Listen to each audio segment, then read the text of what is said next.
Good morning, ladies and gentlemen. Well, we can tell what we're talking about today because it's on the screen. Let's get rid of it for now. Good morning, gentlemen. Welcome to twitch.tv/ice-cream-uploads and spoilers are all there. I mean, we tweet it anyway, but still, we don't let's put it on the screen because we want to keep people that are watching on YouTube or whatever in suspense. But for those of you who don't know my name, the name is Graham. Day. I used to have that as a welcome sort of song when I walked into the office of like not my last job, but the job before. A guy from Scotland called Alan used to sing it in a proper like day,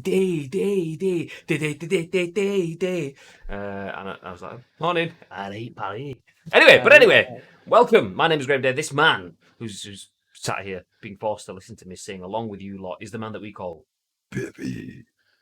Hello. I'll read. Hello. Good morning, everyone in the chat as well. Madge, getting all what's the word when you look back, memories. I can't remember. Nostalgic. That's the word. Seen Bridie in the intro video. Morning, Enix as well. The actual God of War. Who is Bibby? Is Bibby always shit in the bed? Feels bad, man. What? I don't know what's happening. It's because you got all the clips that come up at the beginning. So it's like the actual God of War, Craig walking onto the stage review, and then me playing Resident Evil 2, shitting myself. See, there you go. Once it's not on screen, straight out of mind. Outside out of mind. I'm simple like that. It's alright. I'm here for analysis and colour commentary. Dayman, fighter of the Greyhound. RTX killing it there. I had that on my when we did the inaugural tournament on Ice Cream Uploads. That was the one that I won. Yeah, the one that you cheated. Didn't count. Balls. You didn't play all the games. It didn't count. You didn't play Jimmy. Yeah, I had Dayman as my intro. It's fucking cute. Do you know, I'm not going to do it RTX. Not RTX, DMCA. I've got a button on here that opens up the RMB Dayman video on my. Anyway, we'll stop that. We had like 0.2 seconds or whatever, 2 seconds of a video. That's enough. Welcome in, though, ladies and gentlemen. If you are in the chat, please feel free to say hello. For those of you who don't know, my name is Graham. This is Bib. We together are part of the Ice Cream team, and in true Ice Creamy fashion, this is the Scoop, your daily dose of news from the world of video games and beyond. And some may say this is the UK's #1 video game podcast. It's us that say it, but still. Welcome in, though. Feel free to get involved in the chat. We're going to give you our thoughts and impressions on these news stories, and we want your thoughts and impressions on our thoughts and impressions in return. And it's important that you do that because we turn this into a YouTube video and an audio podcast that goes on iTunes, Spotify, SoundCloud, and Google Play. So feel free to use your voice in the chat on behalf of everyone that's watching on demand. But back into the chat. Being teleported everywhere, grinding Destiny 2 to find more on the season of Arrivals. Forgot Xbox gave me season pass for free.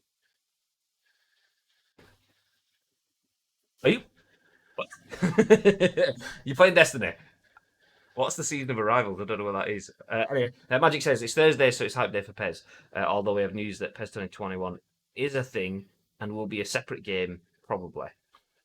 I mean, there's been nothing to say that it won't be the case. It's funny how people see something and turn it into what they believe, and then that's it. I've read this. I've made my mind up that it's got to be this.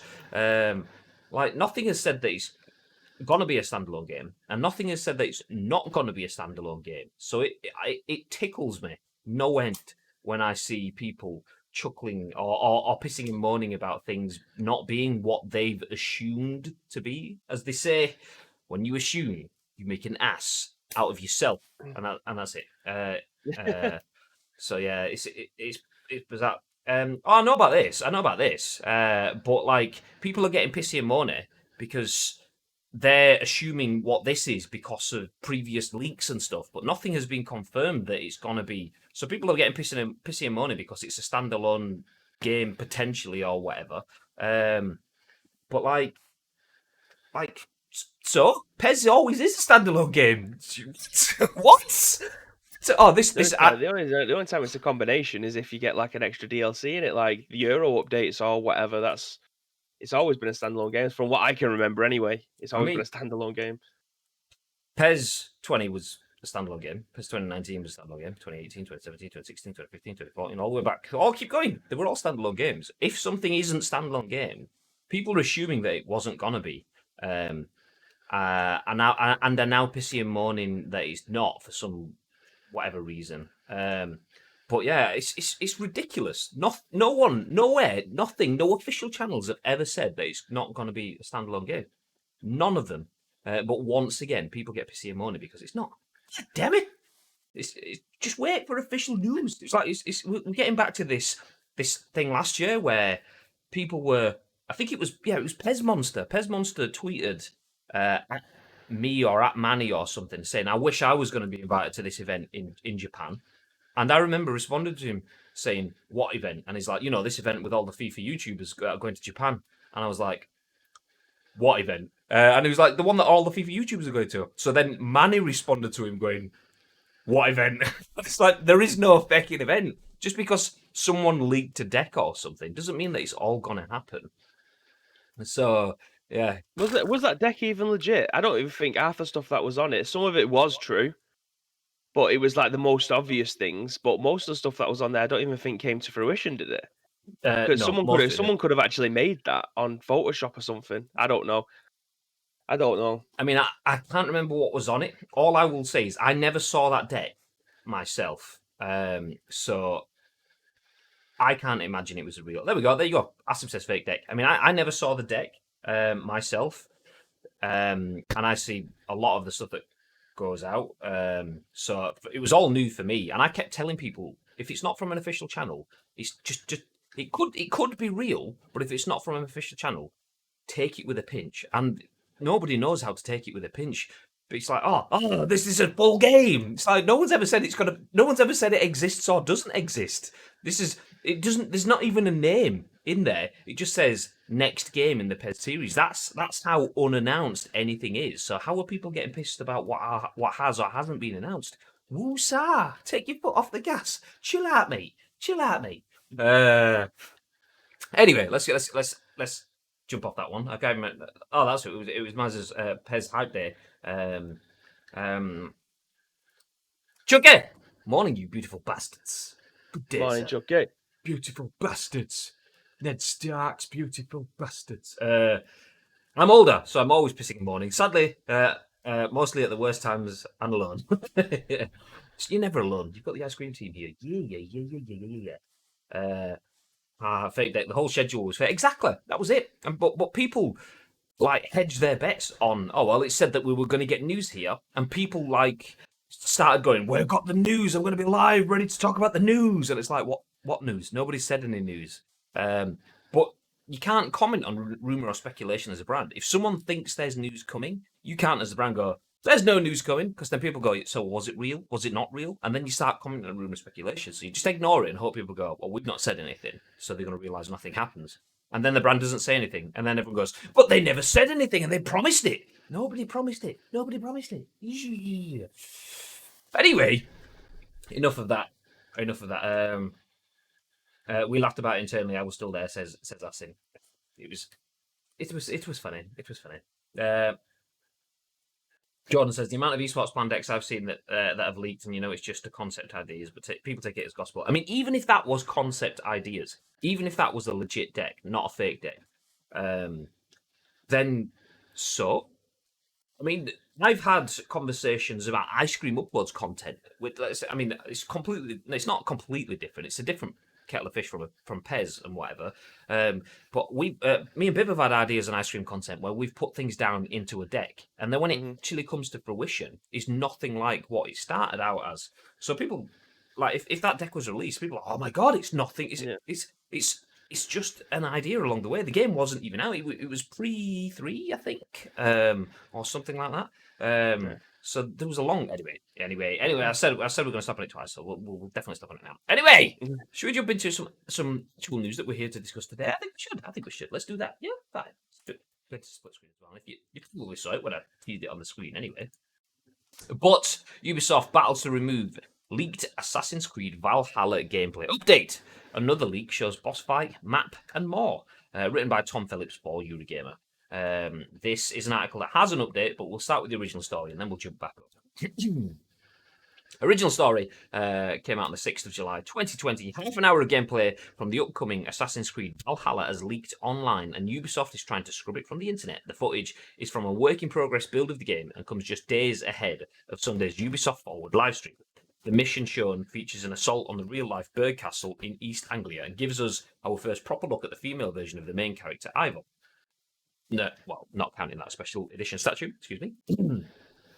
There's a bit of open world gameplay that looks very similar to Assassin's Creed Odyssey, some chit chat with allies, and then it's into Ivor's longboat for a quick journey to the castle. Ivor recites a poem as the boat sails, and then there's a quick bit of naval gameplay as the unarmed vessel dodges fire arrows. Arriving at the castle, Ivor and her allies break through the walls and then through the gates using a battering ram. After a lot of combat, the mission concludes with the option to either spare or save the castle's owner, Rude, a pretender to the East Anglian throne.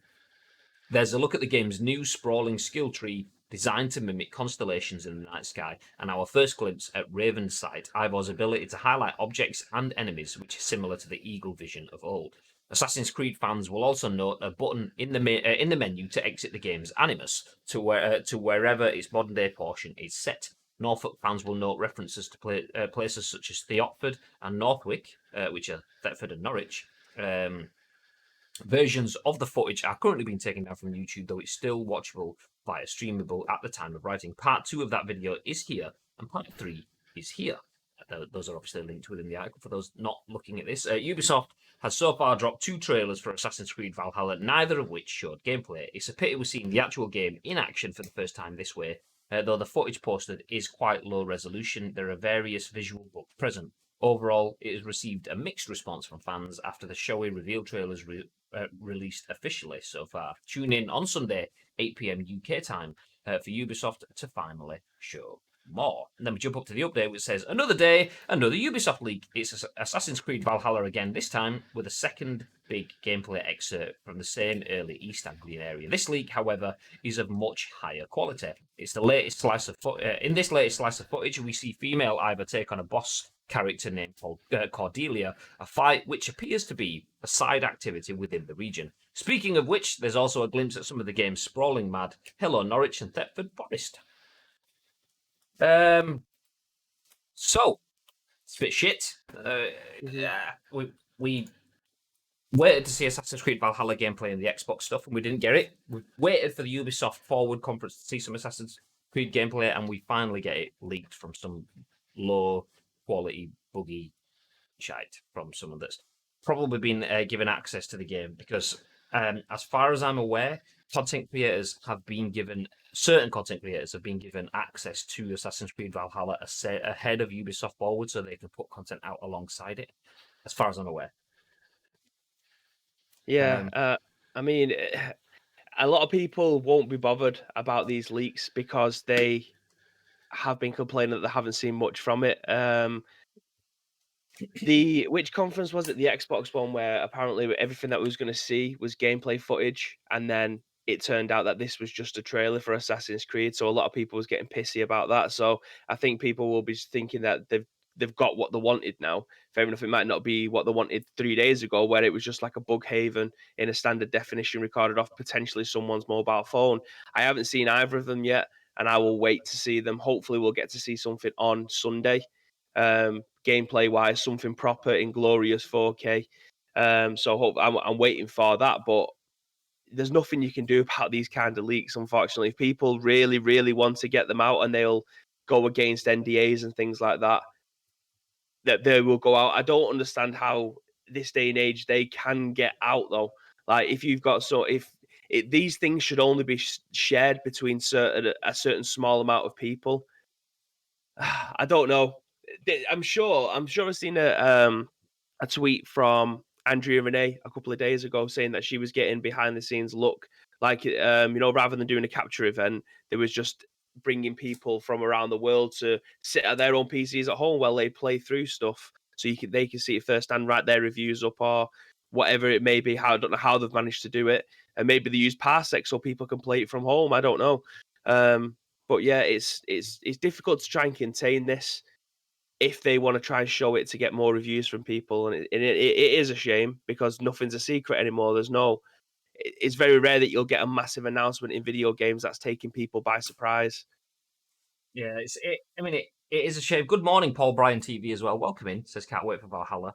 Um, it is a shame. It's a shame that the first bit that we get to see is low quality, poor, planned content, and I imagine it's probably come from the fact that I did see a comment from Asim confirming what I'd mentioned as well. They let press and content creators play a good few hours of the game, hence the leaks. Footage will come after the conference, I believe. Yeah, I thought so. And I'm fairly sure I was listening to the Kind of Funny Games Daily in the shower, and I'm fairly sure Greg Miller said that him and Barrett were playing it as well, or going to play it, or something, which is why I was aware that it was out there. I didn't realize that this was out there until we started to put this together this morning. But I imagine if it's pants quality like that, then someone's been given access to it and it's probably recorded some content to share with someone else, and it's got out, or someone's got access to it and just screen ripped it, which is why it's quality or whatever.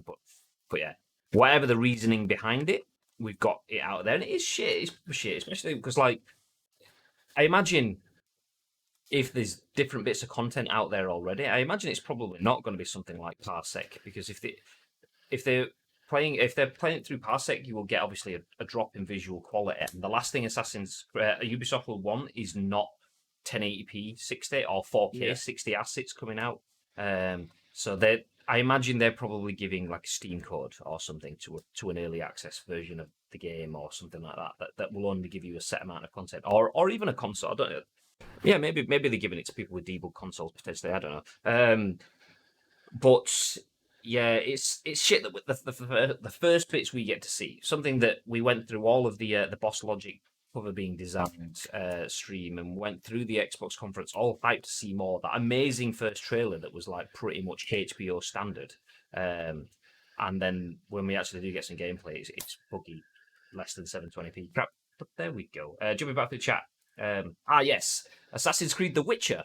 Sorry, Valhalla. Ambience reminds me a lot of The Witcher 3, which is not a bad thing at all. I've not actually seen any of the gameplay. I'm split. I don't know whether to actually go looking for this video content. I know I say go looking. The links are in the article, but I don't know whether I want to go and watch it or not. Enix says it looks like alpha footage, though, old footage that had been leaked. Can tell from the lighting, etc. Interesting. Yeehaw, good morning, says, we come from the land of ice and snow from the midnight sun, where the 720p leaks flow. You got them right. Devil's Advocate, this article, with a leaked video, should they be describing what's in the video as clearly they've watched it? I don't know. I mean, I agree with them covering it. And well, that's their journalist integrity. That's their journalistic instincts, isn't it? If they're going to report on something, chances are they would have had to watch it first, because they can't report on something that they haven't watched. Yeah, it's one thing to report on rumor, but if they're going to try and treat it as a fact, they need to see it themselves. And I don't. The chances are these guys at Eurogamer probably may have already played the game, or was part of the press release that was able to do it anyway. You'll just have to wait for them to be able to release their version of events, shall we say, if they got to play it. Yeah, I mean, if Eurogame have played through it and they've got separate side missions and boss battles and all that information from their own playthrough, and then someone leaks like this, which includes different content, Eurogamer as a journalistic outlet have the freedom to be able to cover stuff that's out there in the public domain. What they then can't do is then talk about the side missions that they've done that aren't in this content, because that's them making their own leaks. So it is. I mean, it's kind of almost like a grey area. Journalists are allowed to cover what is happening, what is available without paywalls or without passwords and locks. And if someone has put this content out there and anyone can find it on the internet, then journalists should have the ability to cover that. Even just to highlight the fact that some weapon has leaked it all. But yeah, they can't take that any further. But then why go on to this to describe the contents? It's the same thing again. It's just the fact that it is out there. It's free reign to have coverage over, and well, as you have said, part of the reason is for journalistic coverage. Good journalists cover everything, but part of it is because if you cover everything and you get there first, especially stuff that's been unannounced, you've got to get people clicking on it, and clicks is money, and money pays the bills. So that's also part of it as well.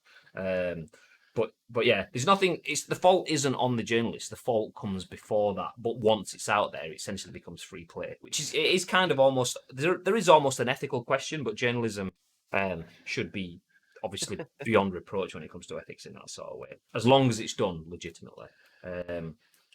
I wonder if NDA actually means no dickheads allowed, and non-disclosure was originally a backronym. Potentially. Although it can't mean non-dickheads allowed because there always seems to be at least a couple in these days. Everything's getting leaked left, right, and centre. So, yeah. Has anyone in the chat actually watched the gameplay? I know Jordan mentioned that he'd watched it and said it looked early alpha-ish. I mean, if that's the case, then that doesn't cost me that much because alpha footage always looks bad. That's why it's called alpha footage. But I mean, beyond that, what does it look like? Does it give you anything new? Anything better than we've had with Odyssey and Co? Obviously, changing Eagle Vision or whatever it is to Raven's Eye or whatever it was called. Yeah, that's pretty much the same thing. But is there other stuff in there? Because the game looked really good from the first trailer. So I want to kind of get a sense of how it feels in terms of someone that has watched it. Rearview Raven. Yes. Not watched, didn't know there was a leak, and Assassin's Creed I'm not really fussed for. If you are, cool, and hope it's a good game. I mean, I'm open to the idea of this one. I'm thinking I might just sack off all the other Assassin's Creeds that I've never played, even though I do have Black Flag in the drawer next to me. I might play that, even though I still haven't, even though it was like a launch title for the PS4 and we're just about to launch title for the PS5. It's fine. Yeah, I might jump in and play this one. Remember someone taking selfies next to me with a huge unannounced Sony title at the time. I put it on Twitter saying, "Look what I'm working on." People are literally idiots. Yep, we've had that many times. We had an event at Old Trafford for PES 2014 World Finals, and the next day, that was Saturday, and the Sunday, we had PES 2015 first announcement where we had press, media, and content creators and so on in. Oh, it was a bit early for content creators. It was more fan media. And we had, as an extra treat for the players, for the community, for the competitors in the World Finals, we said, do you know what, we're going to give you hands-on first look at PES 2015. You need to sign NDAs and everything. You can't take any pictures. You can take pictures in the room, but you can't take any pictures of the gameplay or anything like that. And as soon as they were told that they could take pictures in the room, it was just like, oh, we're going to use... And you get people like, I'm just taking a picture of me in the room, and it's like stood in front of a screen. Take a picture of me like this. But then, like, it's one of those things where you go take a picture of someone's face, but you're not taking a picture of the face at all. The camera's like going past them to look at the screen behind them, just like videoing gameplay. And we had some people. There was a Brazilian kid who, can't remember his name, who's like recording video off the screen. This is a game that hasn't been seen before, so recording it off like a fucking Nokia 3210 or whatever level quality of phone. I was like, mate, you have to delete that. That's bad. You've signed an NDA. We don't want any legal shit, and it's not supposed to be out. Come on, your ear is like an extra benefit. And he was like, yeah, of course, I've deleted it. Promised me that he'd deleted it off his phone. Next day, up on YouTube, this kid on his own YouTube channel was like, absolute weapon. But yeah, there you go. People just can't be trusted. Press and media have obviously a much higher threshold in terms of potential for loss than one misunderstanding esports kid. But still, yeah, clearly they all do that all out there anyway. Remember someone... Oh, I've done that one. Like a pervert on a nudist beach. Yeah, exactly. Take a picture of me here and not the boobs that are just there. Yes, that's fine. So, Assassin's Creed Valhalla is out there. Ubisoft are pulling down the content. Although one of these... it's like a Hydra, innit, that wants to take it down from one site. It appears on two more. So the content will pretty much always be there. I mean, the Warner Brothers Harry Potter RPG content got pulled down, and we found that without even trying the other day when we were talking about it. So yeah, it's going to be there. If you want to see it, you'll be able to check it out. It's linked within this Tom Phillips Eurogamer article. But if not, then obviously leave it alone. I'm probably not going to do. I'll stick around for the Ubisoft conference on Sunday to see how it's meant to be seen. After playing Origins Odyssey, just looking at the map burnt me out straight away. Yeah, but it's not Halo and it's on PlayStation as well, so that's understandable why it would do that. Wee, bender. Anyway, let's move ahead. Speaking about burnouts and fire and other super special moves, cheesy tangent. Let's go into WWE 2K spin-off. Battlegrounds debuts its full trailer and release date, written by Andy Robinson for VGC. This article says 2K spin-off will release in September. I'm going to hit play on this trailer and mute it whilst we start here, because it has some well DMCA music coming through. 2K has released the first full trailer for WWE 2K Battlegrounds and confirmed a September the 18th release date. Let me just stop this for just a second. Before I go into the rest of the article, just off of this, if you haven't seen it before, what are your initial thoughts to this? I'm kind of interested to get like a finger in the wind sort of impression as to what people feel. Is it crazy over the top? Yes, please. Or is it bizarre over the top? Fuck that. I mean, what do you guys think? I mean, neither of them is the right or wrong answer, and feel free to have a bit of both, whatever you want. I just kind of want to understand what everyone feels about these. But I'll hit it on it. So the arcade spin-off is developed by Saber Interactive, which made NBA 2K Playgrounds, and is described as a completely new WWE gaming experience that will feature arcade-style action and over-the-top superstar designs, environments, and moves. Whether you're a casual gamer just learning the ropes or a passionate fan ready for all the action, WWE 2K Battlegrounds provides another way to enjoy WWE video game action, the game's publisher said.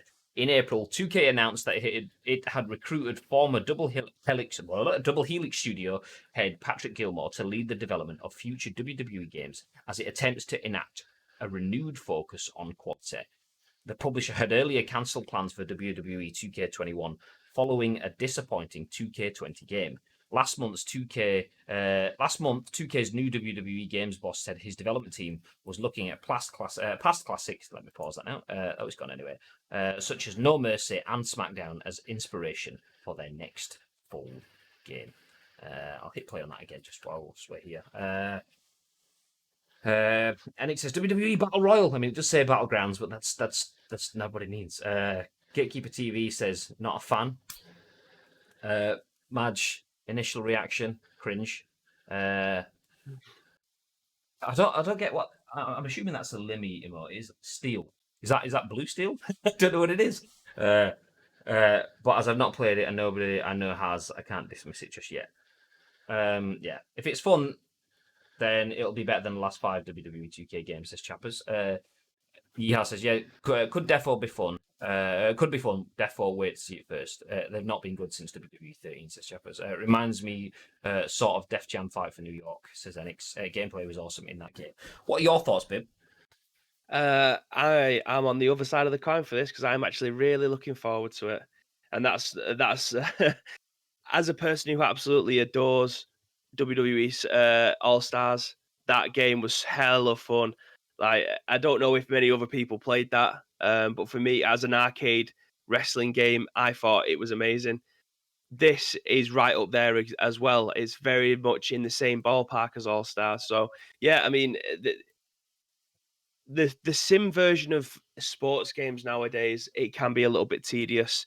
The realism that absolutely everybody wants in any kind of sports game, whether or not it be basketball, baseball, football, hockey, whatever sports game it may be, sometimes it can be a little bit tedious because you just want the fun factor. And this, for me, is where WWE All Stars thrived. It was a step away from the WWE numbered series where they tried to take real life storylines or a historic look at what the Attitude Era or the Golden Era or the PG era or whatever it will be that they're focusing on for that type of for that theme of the game.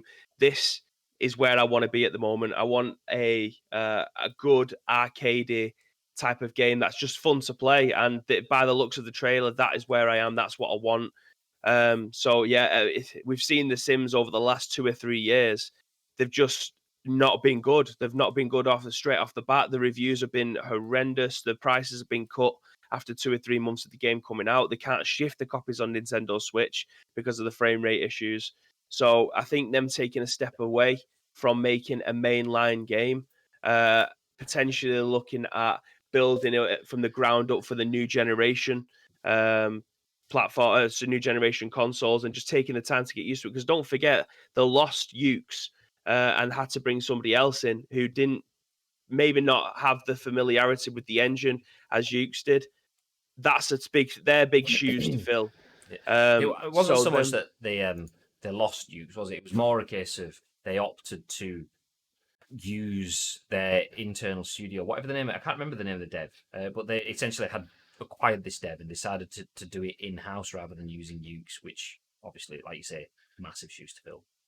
yeah. So I think having an arcade game like this, I mean, I can see why people don't like the look of it because it looks cartoony. Same way that my opinion of Fortnite at the beginning was exactly the same. It looks like I don't want to say a children's game, but it looks like it's aimed at a different audience, shall we say. A lot of people won't play Borderlands because it looks like it's a comic book. It's just first appearances, but it's going to be an arcade version of a wrestling game. And if you haven't played All Stars, or if you have played All Stars and you liked it, just pick this one up. I imagine you're going to absolutely adore it. I'm interested to see what the game modes are going to be like in it because the All Stars ones were really, really fun.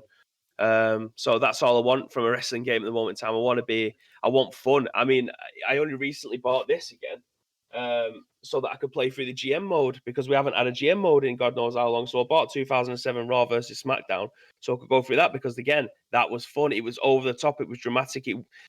They was trying to aim it for sim, but they kept the elements of the fun arcadey feels in there, so it was still fast and frantic. That is what I want.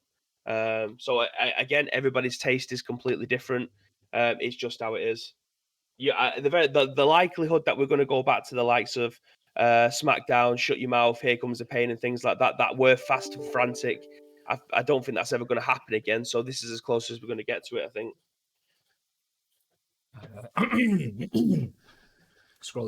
Scrolling down something, I'll come back to that in a second. The NBA guys took over Visual Concepts, as I said. That's the one. That's the one. Enix says Bugsnax. Someone insta ban forever.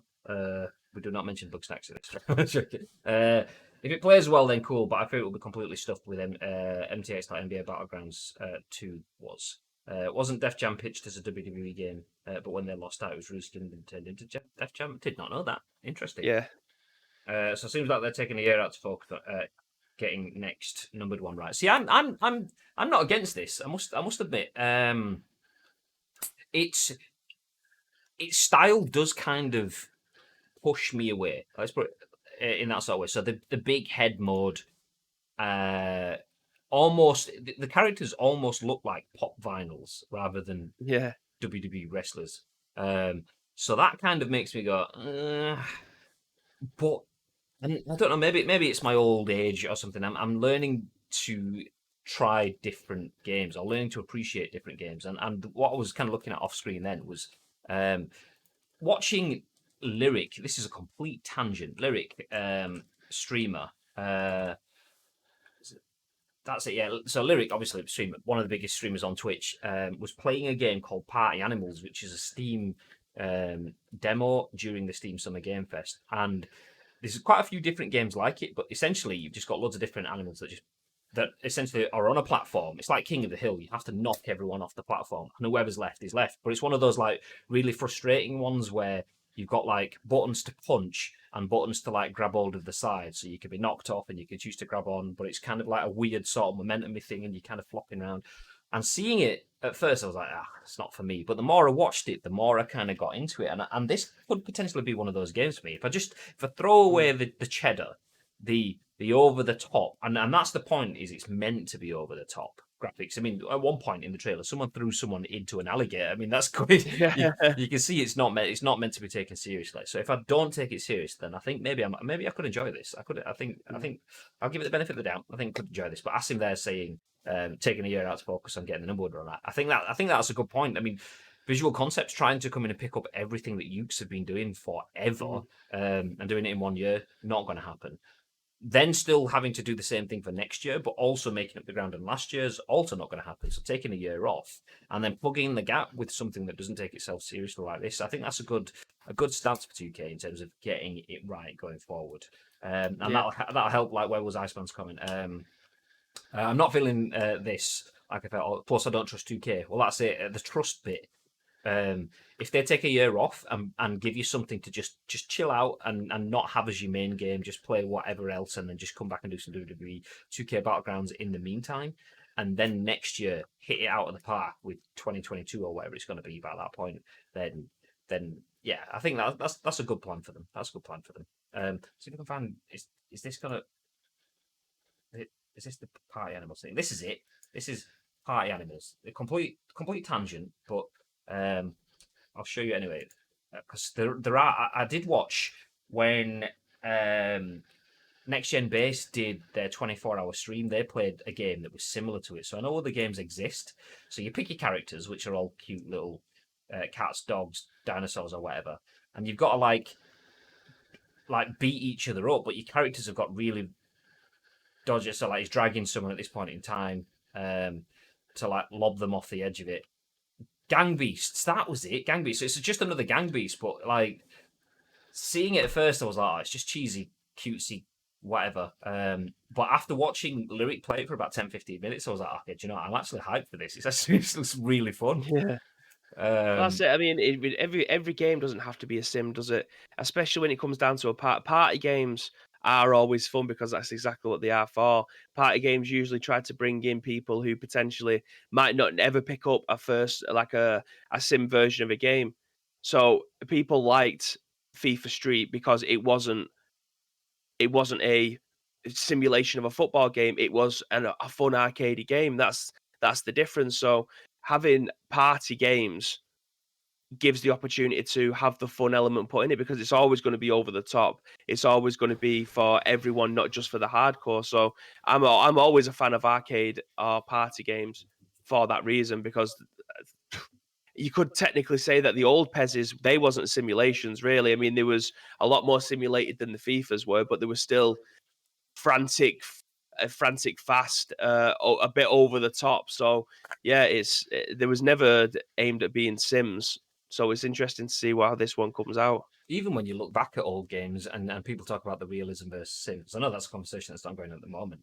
There's only so much Sim that you can do when you're working on lesser bit consoles anyway. So you've not got the same level of ball physics. You've not got the same level of inertia and all of that sort of stuff. So it becomes easier to balance. So people feel like it was a better sim, but it was in essence a worse sim because there is less realism in it.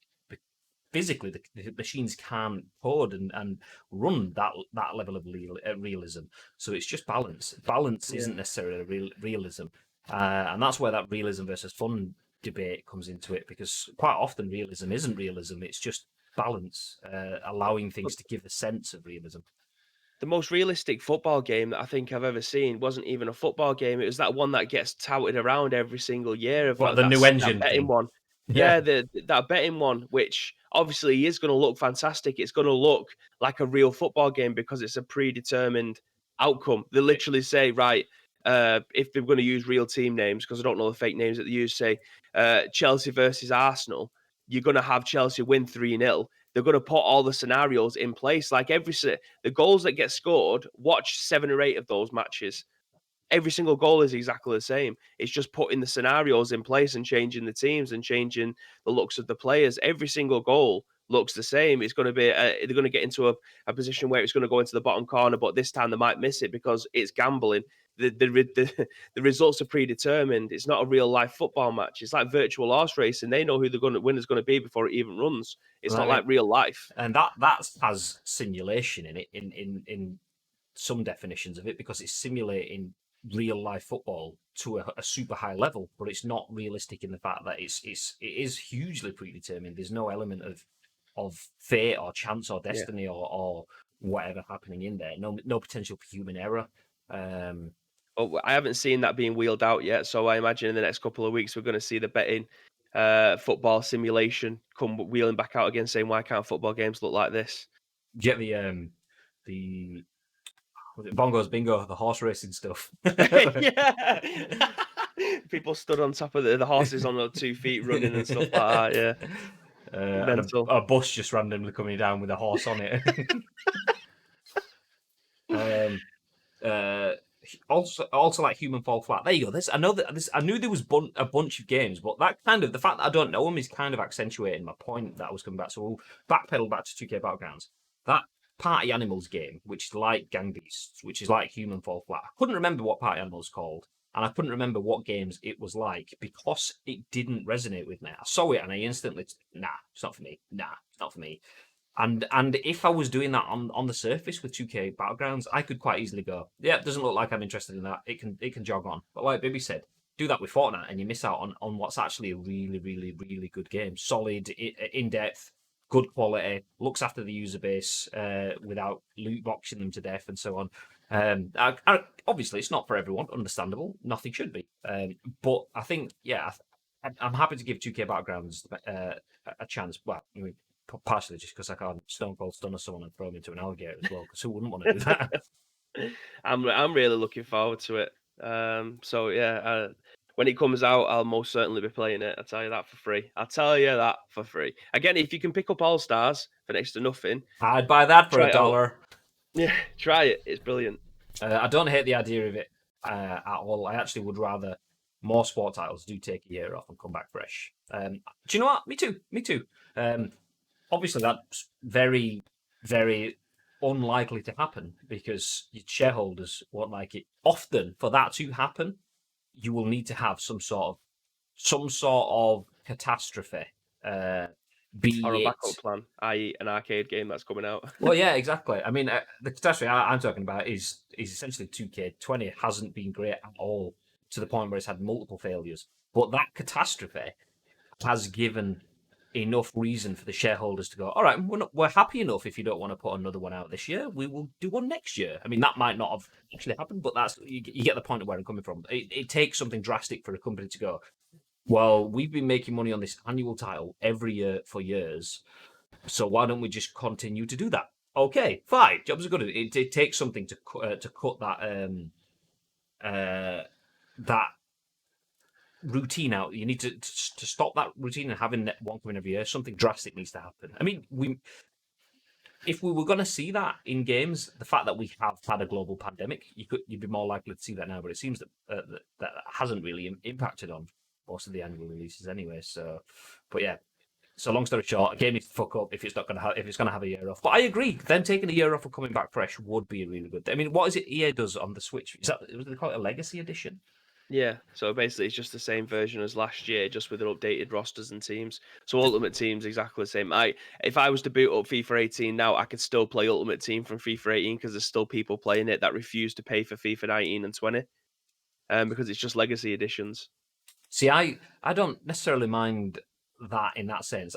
Imagine if video games started to pump out. If you got a good game and then it gave you a Legacy Edition, so you got another year of it, and then the year after you got like a big step up. Imagine how good that would be. But yeah. Yeah, but in that case, it'd have to be priced accordingly.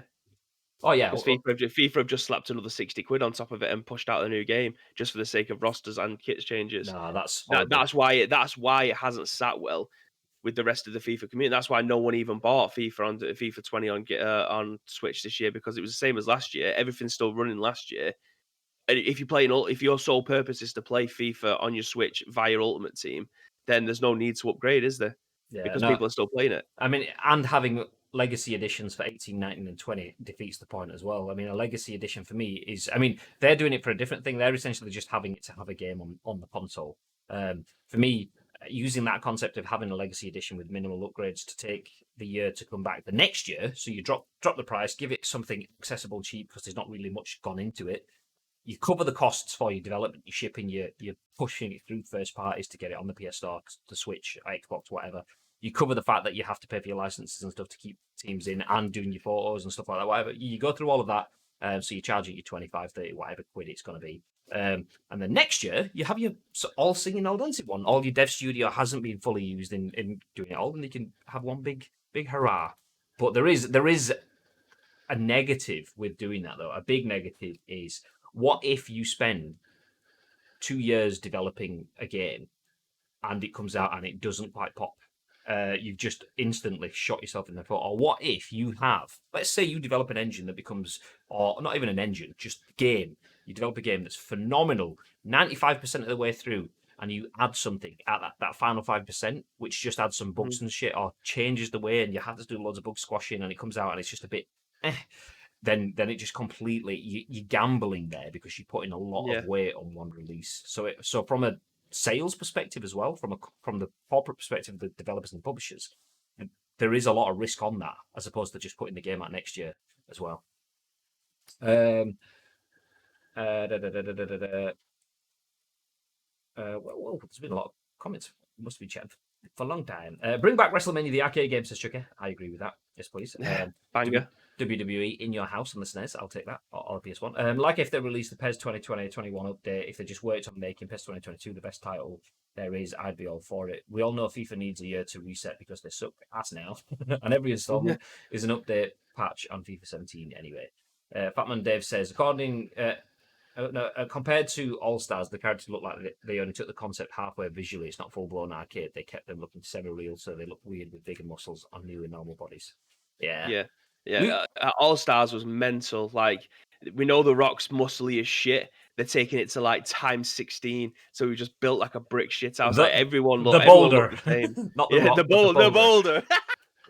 The cliff. Oh yeah. We'll call him fucking Nanite. He looks like he's been generated by the Unreal Engine there. Loot boxing. Now that's an interesting sounding death sport. Just beat each other to death with items that you get randomly. It's like Bibby goes up, hits the fucking loot box. He gets a railgun. I go up and get a fucking a fishing rod from Fortnite or something. Wow, fuck this shit. I didn't spend coins for a month. Oh, good morning, M-Bibs, which is not this Bibs, but different Bibs.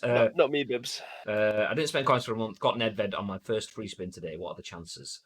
Bib doesn't like this Bibs, not M-Bibs, doesn't like Nedved. I really do like Nedved. I've had Nedved for the last 3 years, and I cannot use him. There's just certain players that I just can't use, and he was one of them. Petit originally was one of them, but he's just turned into an absolute colossus for me, if I'm being honest. But yeah, I mean, all I'm saying is, don't count your chickens, Bib, because we all thought Alexander Isak was a bit gash for us until we learned how to play him, and now he's fecking left, right, and centre in Masters of the League. So there we go. Yes, ads plays. Leave our Isak alone. Yeah, get out of here. I got 3 silver, says Madge. I got Bergwijn and 2 Darunes. Darune was one of mine, says Madge. Bergwijn is sold. To be fair, majority of the reaction I've seen to this has been like Bibbies. Fair few out there mirror trepidation here, but majority quite interested in this. Hopefully it's fun. Also, it's Peggy 12, so technically bigger audience. Not that it matters. I think it'll be good. We'll definitely have it on stream anyway, so that's something. Bring back Duck Hunt. Oh, yes, please. Fucking love Duck Hunt. I don't know where that comment came from. Have I missed a link there? But I mean, I'm down for Duck Hunt all day. That was one of the first games I played on my. When I asked my dad for a Sega Mega Drive for Christmas, and he bought me a NES. Gutted until I started playing Duck Hunt. But Slim Rock, thank you very much for the follow. Welcome in. How are you doing today? Would you play WWE 2K Battlegrounds? Let us know. Bibby, did you ever play Backyard Wrestling? Don't try this at home. Loved it on PS2. The name rings a bell. I can't picture what it looks like. Chances are it would. I know I didn't own a physical copy of it. Chances are I may have played it at a friend's house, but I don't quite remember it. If I'm being honest, I don't know that one. Maybe actually, do you know it does kind of. Let me see. If me and David were huge into wrestling games on the PS2. Who wasn't? It was a different time, but when the PS2 was out, the world was a different place. That everyone was creaming over wrestling left, right, and center. PS1, PS2 had some of the best wrestling games you'll probably ever likely to play, barring the N64, because everyone still loves No Mercy and WrestleMania 2000. But yeah, it's Slim Rock. Thank you very much for the follow. Appreciate that. I did shout that a second ago. Oh, did you? Yeah. Oh, I was well away.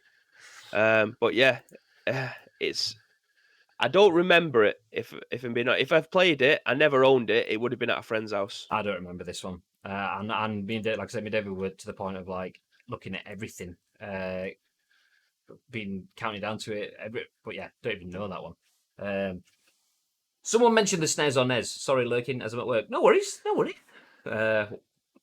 Duck Hunt. You would never be able to play Duck Hunt now, though, would you? Because you can't use light guns and see it on normal TV. Well, I say normal TVs because they're normal now, but HD TVs or 4K TVs, you can't use light guns on them, do you? You need to get yourself a nice, good old CRT. It'd have to be like a PSVR. Imagine Duck Yeah. Hunt shooting at the duck and like, oh, missed it, and then it comes and starts attacking you. It'd be amazing. Duck Hunt as a survival horror cross with the Untitled Goose Game, and you are the goose. David says it looks a bit like Jackass. We never played it. Yeah, it was loads of environmental hazards and crazy moves, etc. That and Def Jam was sick when friends stayed over and just played it all day, along with Tony Hawk. Def Jam was so good. Def Jam was so good. I might have Def Jam. Do you know what? While Baby looks for Def Jam, we will move ahead, seeing as we're just about hitting the hour mark. We've still got a couple of bits to run through. So that our next bit of news is Call of Duty. Modern Warfare and Warzone cheating once again in the spotlight as a fresh ban wave hits hard. Written by Yin-Poole for Eurogamer. The tagline says, collateral damage. Call of Duty Modern Warfare and Warzone cheating is once again in the spotlight after a fresh ban wave issued by Infinity Ward. While the developer has yet to comment on banning players this week, it's clear the ban hammer has come down once again, with forums, social media, and subreddits packed with complaints from players affected after a small 200 megabyte update to the game. Call of Duty Modern Warfare, and in particular Warzone, has had a cheating problem ever since launch, with some console players disabling crossplay in a bid to avoid PC hackers. Back in May, Infinity Ward enabled two-step SMS authentication for new Warzone PC users who log in as free-to-play. This was seen as a crucial step in the fight against Warzone cheaters, many of whom would simply create a new account, download the free-to-play Warzone, and jump straight back into the action after a ban. This move came alongside a raft of new security measures from Infinity Ward, including giving those who report suspected cheaters confirmation in-game when a player is banned, and updated matchmaking to match suspected cheaters together. Just out-cheating each other.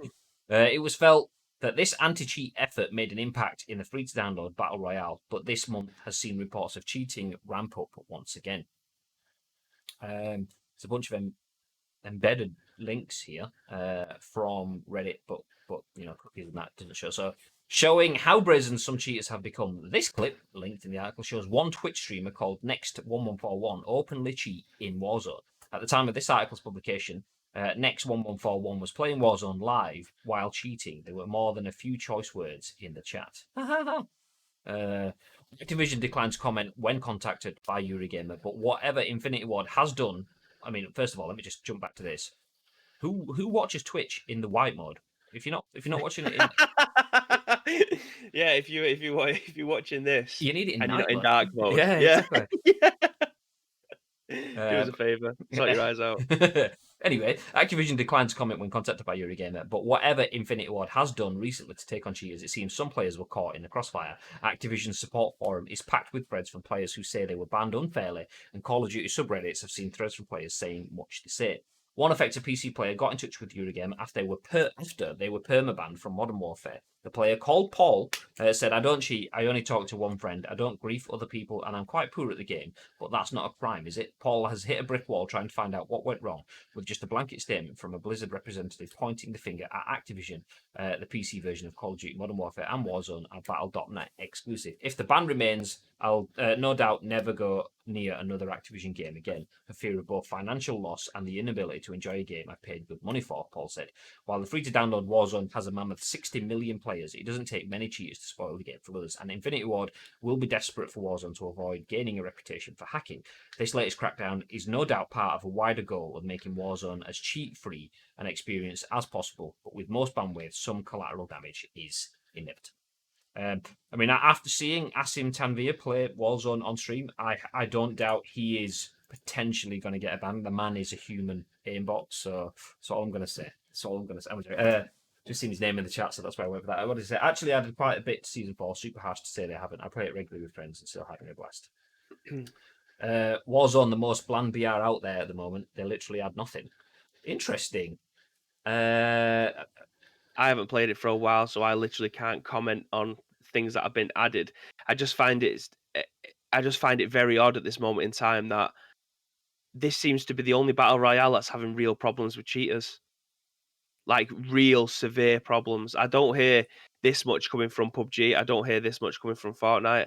I don't hear this much coming from any other battle royale that's out there. Maybe H1Z1 is probably got the most uh in-game cheaters compared to this, but I don't think it's anywhere close. If is it because it's free to play and it's available to everyone and it's cross-played with PC? I honestly don't know. I can't put my finger on it. It just seems to be every single day, doesn't it? They've just thousands and thousands. Like they think they've done. Like we praise them for having the two-factor authentication for brand new players, so that if they've got their old account banned, they won't be able to make a new one, or they'll just have to go and play with other cheaters. That was the right step. But it feels like the cheaters have found another way beyond that to be able to cheat their way to wins. It's not my job to find their loopholes and things like that and to try and stop them from happening. But it's on such a large scale with them now. How do you stop it?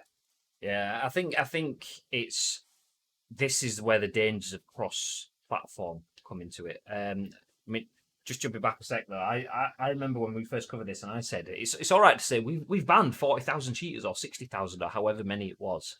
And I said it'd be good to see whether they keep that conversation going, because quite often games come out, they have a big song and dance, they ban shitloads of cheaters, and then it just kind of goes off the boil. Then they don't really keep a focus on it. But the fact that this is still going is a good sign for me. But it shows that having cross-platform stuff, having it on a PlayStation, it's much harder to cheat. Having it on an Xbox, it's much harder to cheat. It's still possible, but it's much harder. Having it on PC, it's easier to cheat. Having it on PC that then has to tie into these other platforms opens up new avenues potentially for cheating anyway. But Call of Duty has never had this before in that sense, because Call of Duty, I mean, you can argue the point if you want, but from all the evidence that I've seen, and I've not looked into it, but everything has been presented to me, is Call of Duty on PC dies pretty much straight away. It happened last year with Blackout.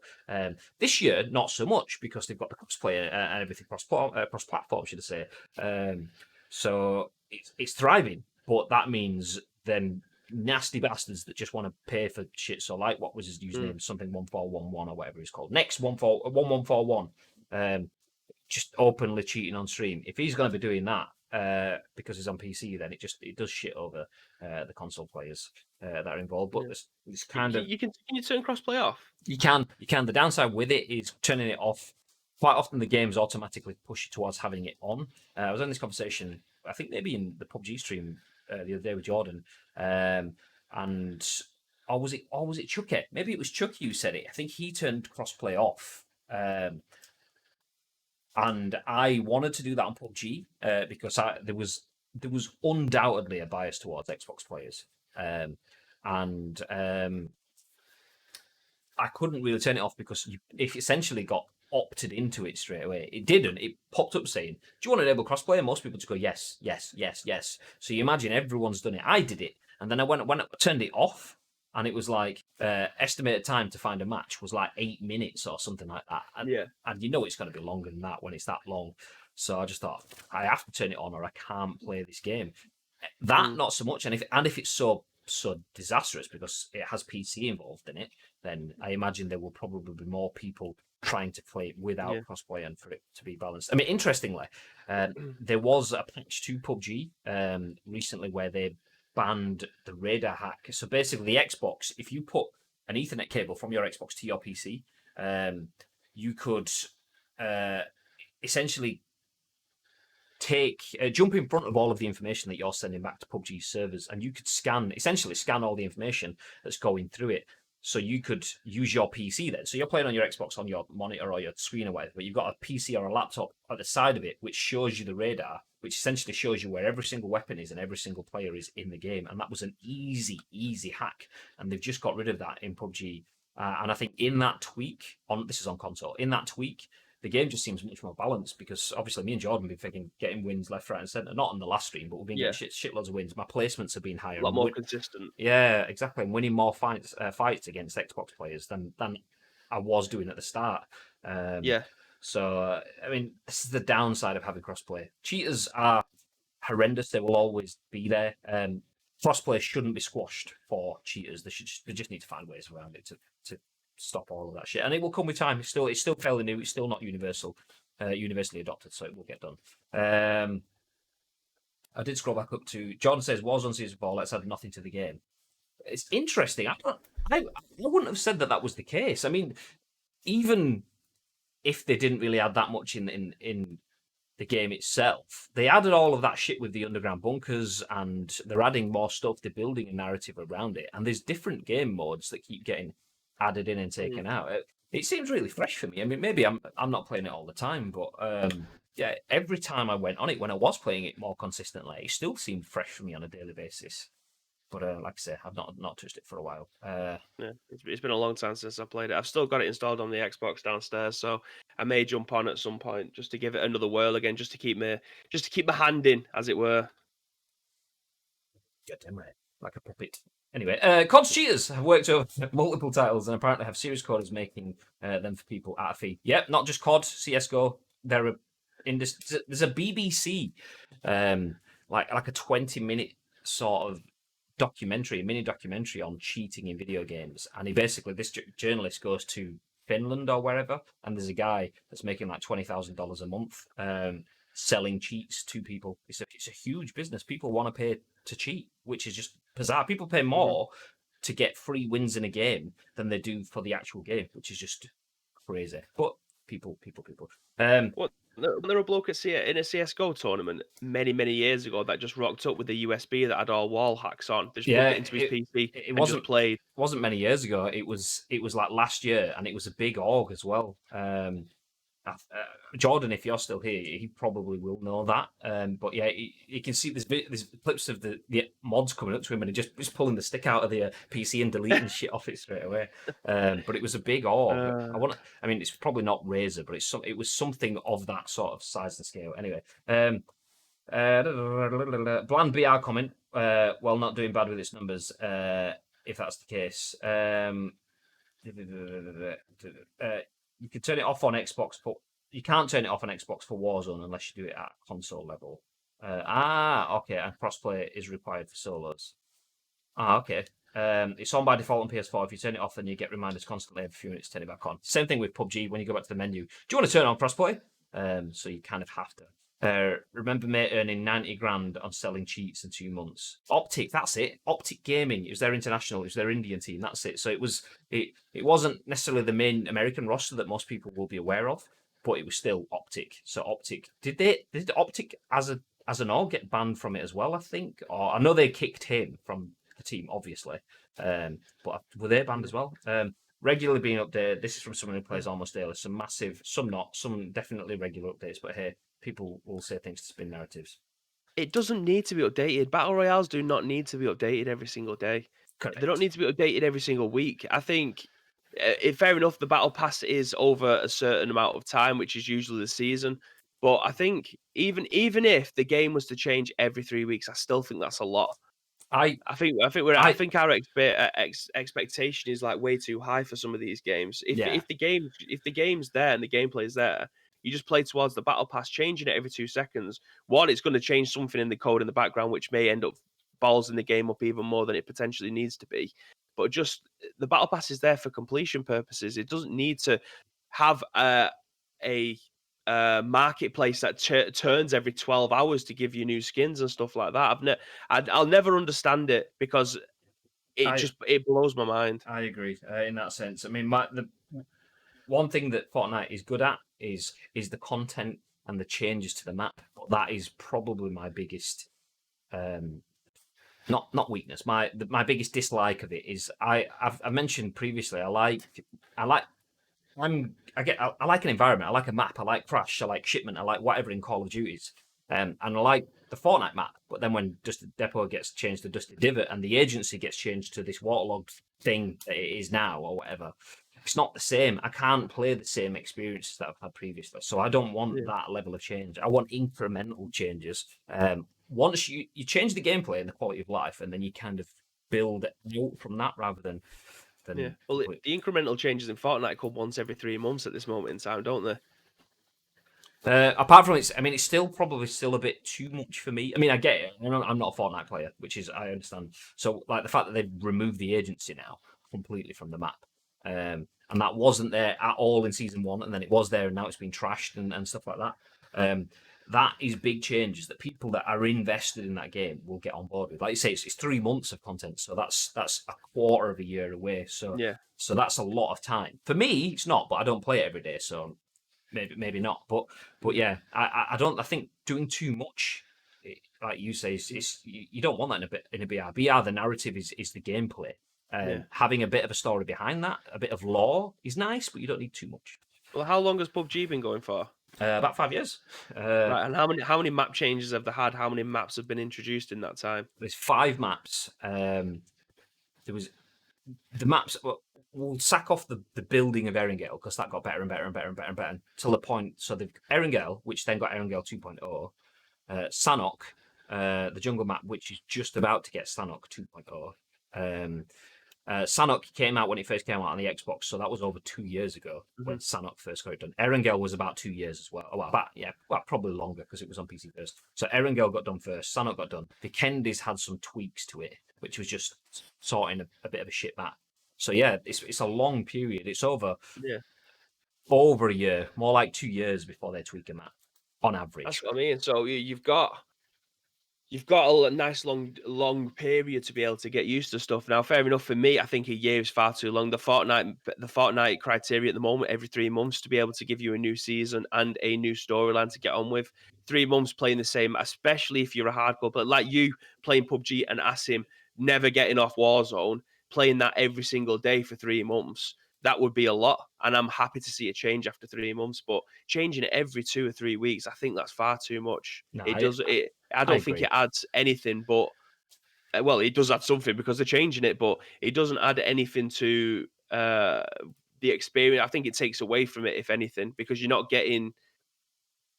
It's not aimed at me, so I mean, I'm talking from a place where I don't think it should be, because again, battle royale games are not necessarily my jam. I play them, but they're not the first thing that I think of when I want to play a game. So me commenting on this is probably highly irrelevant compared to what, like, you and Asim, for instance, because you two play them all the time. But I think 3 weeks is still too much. Like, it needs to be, you need to have a little bit more time with them. You don't need a marketplace to change. They do it because they're getting money from it left, right, and center. But Even to keep on adding guns, adding new grenades, adding a new building and stuff like that every 3 weeks, that makes no sense to me. yeah, even having like 3 months just being based on a season pass is enough for me. So have a season pass. I mean, that's pretty much how long PUBG's.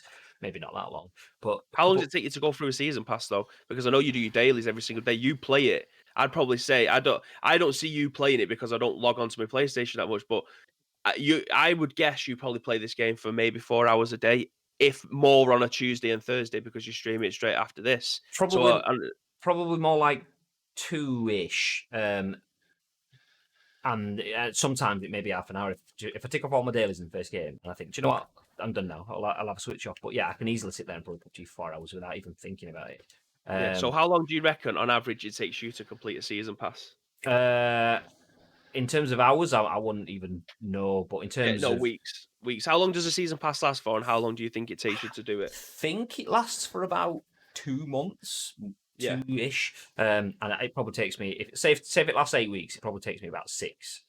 Yeah. So I finished it. No, maybe it lasts for 12 weeks and I do 8. Maybe that's probably 2/3 of the time that you have, probably. But that's me playing for my dailies and then not playing for hours and Yeah. hours afterwards. But you could easily do that though, couldn't you? So if you're just playing for your dailies and switching it off, you're still ticking off the big stuff at the same time, but you're also doing your dailies, because that's what you doing your dailies is bringing you back every single day Yeah. to play it. And So that gives me something to come back in. And I think that yeah, season pass and those dailies is enough of a change for, like you say, if it was every 3 weeks, you'd be kind of like, fucking hell, I can't keep up with this. It's I've not got a foundation, a base to build from. exactly. The fact that there's those incremental differences, kill 2 people with headshot, get a crate with a level 3 helmet or whatever. So if you're just getting That's like what I'm trying to say. drive vehicles, then all right, you've got some nice easy ones today. Tomorrow it's land on a crate and get a level 3 helmet. You know that you've got to go hot dropping, so it gives you a different sort of game set. So yeah, I agree with you. No, because they didn't trust the international representation, so they removed all of their international divisions because of Forsaken. Ooh, wow! Didn't realize that it went that far. That was talking about the optic cheater for CS:GO. By the way, I haven't clicked on the link. I'm not going to click on the link either, just because we're a bit you know, I'm going to do it. We're a bit overrun, but I'm going to click anyway. I want to see. It's been a good discussion today. I love topics like this. It's got a tweet with a video in it as well. Optic Great India stuff. caught cheating at Extreme Land CS:GO tournament. So let me show you this video. This is the cheater getting caught out at the event. Full screen. Why are you not full screen? Ah. Okay, be on the date. Let's go straight through Twitter and watch it. Okay. Right. Admin's on his PC. I think this is him here. Checking out his PC. Look at his face. He already looks nervous. They're starting to get close. So he deletes. Get off, mate, admin. Delete. He's absolutely been caught there. That's like, oh shit, delete. Great style. I'd love to catch someone red-handed like that. You know what I'd do as well? If someone was in the background and they can see his PC, you know, like we've obviously got DGL guys behind the curtain and stuff like that, they can see your PC or your console you're playing on. Just beam it on the big screen, just for the extra embarrassment, right behind him, cheating bastard in Comic Sans, and then a video underneath of him scrambling to get it. That would have been brilliant. That you'd never be able to play in esports again, and rightly so. Scruffy bastard. Scruffy bastard. 100%. What a fraud. Anyway, final news article. We'll fly through this one because we're starting to get a bit overrun, but into your PUBG time. Well, yeah, that too. Written by Emma Kent for Eurogamer. It looks like that Crash Bandicoot mobile game is launching soon, taken out of Cortex. Hey, banter. Fantastic pun again. The previously leaked Crash Bandicoot mobile game seems to have reappeared in the form of a Twitter tease, and it looks like it finally has an official name. After surfacing via Facebook advert mishap in February, the Crash Bandicoot mobile title was soft launch across select regions, and this seems to be one that has appeared on Twitter today. The official Twitter account Crash Bandicoot on the Run was created in May, but only gained public attention after posting the teaser video yesterday. It only follows two accounts, the official Crash Bandicoot Twitter and King, the UK-based mobile game developer responsible for hits such as Candy Crush, and, judging by the appearance of that teaser, it's fair to assume it could get a full launch relatively soon. According to the listing on Google Play, the game is an endless runner with base building elements allowing players to craft weapons and serums. It reportedly has some weight halting timing mechanics embedded into the building framework, however, which perhaps isn't surprising given it's a free-to-play title. We'll have to wait and see how these turn out when the game is released in full. Thoughts? I mean, my initial one is soon as I heard weight halting timer mechanics, which is obviously free to play. Imagine if you're building a base and this is going to take 12 hours to build, but you can build it now using credit, which is free for your first 10 credits, but then it costs you $1.99 to buy a pack of 6 or whatever. That kind of mobile game turns me off at that point in time. Yeah, absolutely. I mean, did you? And there can't be anybody in the world that around our age that never played Temple Run. Didn't play Temple Run. You didn't play Temple Run? No. Jesus Christ! Right. So Temple Run was an endless runner, and you just had obstacles, and it gets faster and faster, and you have to try and avoid them and stuff like that. What the Temple world looks like what Crash Bandicoot. If you was to put Crash Bandicoot in Temple Run, it would fit perfectly. It was like a ancient ruins type of thing, which most of the time that's what Crash Bandicoot is running through. So that would work perfectly. However, again, it's a free to play runner game, so be wary if you are going to get into this because you are expecting to spend a little bit of money. There's no way in God's green earth anyone has ever played a free to play mobile game and not put any money in it. I have played Temple Run, by the way, but not much. It's not my kind of game. There's been quite a few. There's Temple Run, Super Mario Run. There was even a fucking Minions Dash or something, which was a similar sort of thing. But yeah, it's absolutely 100% not my kind of game. I hate that kind of game. It's almost like people don't like QuickTime button press moments in video games, and Temple Run is essentially just QuickTime. Press left, right, left, jump, swipe down, slide underneath this tomb, jump over the tomb, dash left, dash right, fall off the cliff. It's not for me. It's not for me, Jeff. But yeah, Crash Bandicoot, nice mobile game. It's official, but I'm not going to play it on ice cream uploads. Let's just put it that way. This sucks. Wumpa fruits. Says Enix. What's Temple Run? Says Magic.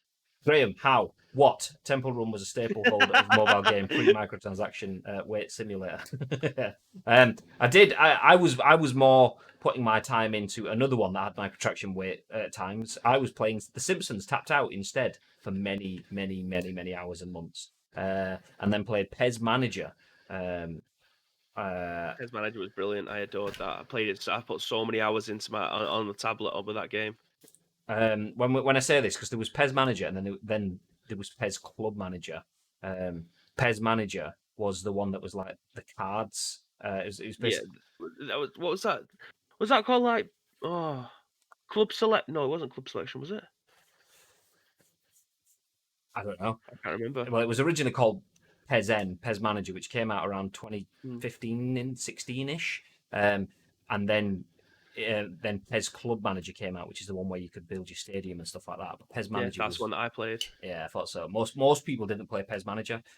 Me, Ben from Pez Germany.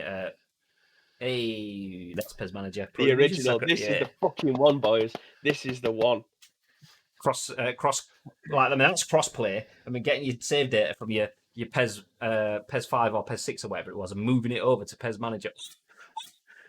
Which was a pain in the fucking ass because they never had a second league. So you didn't have a Division 1 in it. So you could never get relegated. It was a very bland experience compared to the other ones that was knocking around, like Football Manager or even this here, right next to me. This is going to be fucking embarrassing. Does anyone remember this one? Premier Manager 98. So even compared to games like that came well before it. It was a little bit bland, but importing your Master League data into it to be able to play through with it, revolutionary in my eyes. Yeah, pretty much. Asim says, having been in the mobile game world for a bit, they might, while they might not be for us, these games really do well with the casual audience. 100%. Mobile is ridiculous in terms of there's multiple things to it as well. Being able to see data on your users, I think that's part of the reason why mobile is ridiculous, because people can see what works instantly and work to it. Like console/PC games would kill to have audiences and revenues as big just to bring some balance to the conversation. Yeah, exactly. I mean, mobile, whilst it might not be for us, I think that's probably a prerequisite as well. We probably are biased on this because most of our content is based around the Xbox and the PlayStation and Steam and the Switch and so on. So mobile naturally is a different concept for most of the content that we cover on here. In that sort of sense. Do you remember Farmville? Ish, I do. I remember that it exists, but once again, it wouldn't be a me kind of game. No, it wasn't a me kind of game. However, it was, and this is such a sweeping generalization, and I do apologize, but I've got no other way to describe it. It was a Facebook mums game. I don't know a better way of putting it. Like the only people that played it were Facebook mums, like Candy Crush as well. Yeah, it's just those kind of games that get people who don't. I'm on Candy Crush. Play games. Come and help me get some gems. Ignore all requests from this app on Facebook. It's such a sweeping generalization, but it was intended for people who don't play games, who are on Facebook, which tend to be now the demographic of Facebook has changed slightly from everybody to a certain type of person or a certain demographic of person. It's aimed at those, which was absolutely fucking genius by the people who was creating these games, because if you want to try and get if you want to try and aim it at as many people as possible, aim it for the majority rather than the minority. Like there's only a minority of people who are going to be able to pick up a football game and enjoy it. Do you know what I mean? Like it's aimed usually, again, sweeping generalization, aimed at blokes between the age of 8 and 50. Whereas Farmville was aimed at everybody between a certain age and casual gamers. So the amount of money that Farmville would have made from those games is unbelievable. But it was the right thing to do. That it's the right. Whoever marketed that game, bravo, because you would have made a fuck ton of money from that. Asim says they have huge audiences in Asia and South America, stuff like Farmville, that is, India, Indonesia, etc. That's why I don't really use Facebook besides messaging people. I mean, Facebook's a big guess as well, that's fair. But yeah. But when you think about the populations, they're ridiculous. Yeah, huge money spinners. I've just realised how close we are to 1,500 followers on. We're only 19 followers away from 1,500, by the way. So if anyone wants to drop a follow and you haven't already, or if anyone wants to tell someone else to follow, that would be very much appreciated. Get us to 1,500 followers, which actually reminds me, I'm going to jump all the way back up, probably far to the point where I give up trying to find it. Also, King Benjamin, I didn't realise that you dropped in with the new Def Jam game comment earlier on. Thank you very much for being in here. If you're still here now, say hello. If you're not, then, well, bye.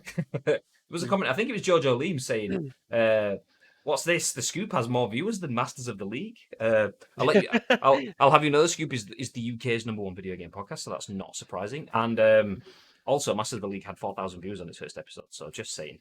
Just saying. I mean, we're on Twitch front page, so that's kind of duking us out. But still, just saying. Just saying. But anyway, we are going to finish. All 4,000 viewers in the chat right now are going to have to disappear. I know it looks like it says a 16, but it's 4,000. But anyway, thank you everyone that has been here. We had a high peak as well, a natural peak. We haven't had any raids or hosts throughout this, unless we've had some stealth raids. But yeah, thank you everyone for keeping us company on this dreary Thursday morning in Manchester, Worcestershire.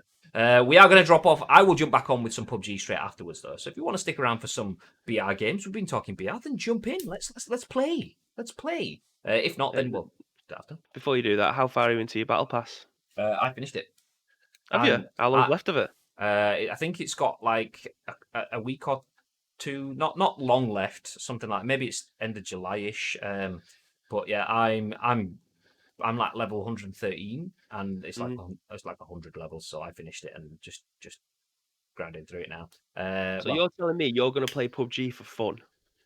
Yeah, it's a good game. No way. You're playing a game for fun and not for anything in the end. I know. I mean, literally, I'm playing a game to not get either financial benefit or any sort of grind. I'm playing it. I mean, believe it or not, video games can exist for fun. I mean, I know. Anyway, I was just basically filling that out because I forgot to put Jackpot on again, but Jackpot's now on now. Hey. I needed that little bit of buffer there. You know what I mean? Anyway, I thought you were about to start throwing shade. That's why I was leaning into it. No.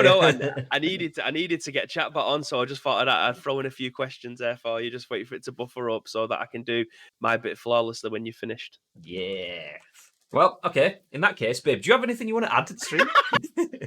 Yes, now I do. Ladies and gentlemen, thank you very much for following us, for hosting us. If you have done today, subscribing and all of that business, we very much appreciate it. But this is the UK's video #1 podcast. We go live each and every single weekday at 10 a.m. And guess what? We'll be back again tomorrow. But before that, if you do have any video game news that's knocking around the social media platform of your choice, all you need to do is follow us on our social media platforms. It's Ice Cream Uploads across absolutely everything. There's also a second way. If you have Discord and you want to join the Ice Cream Van, the link potentially is now in the chat.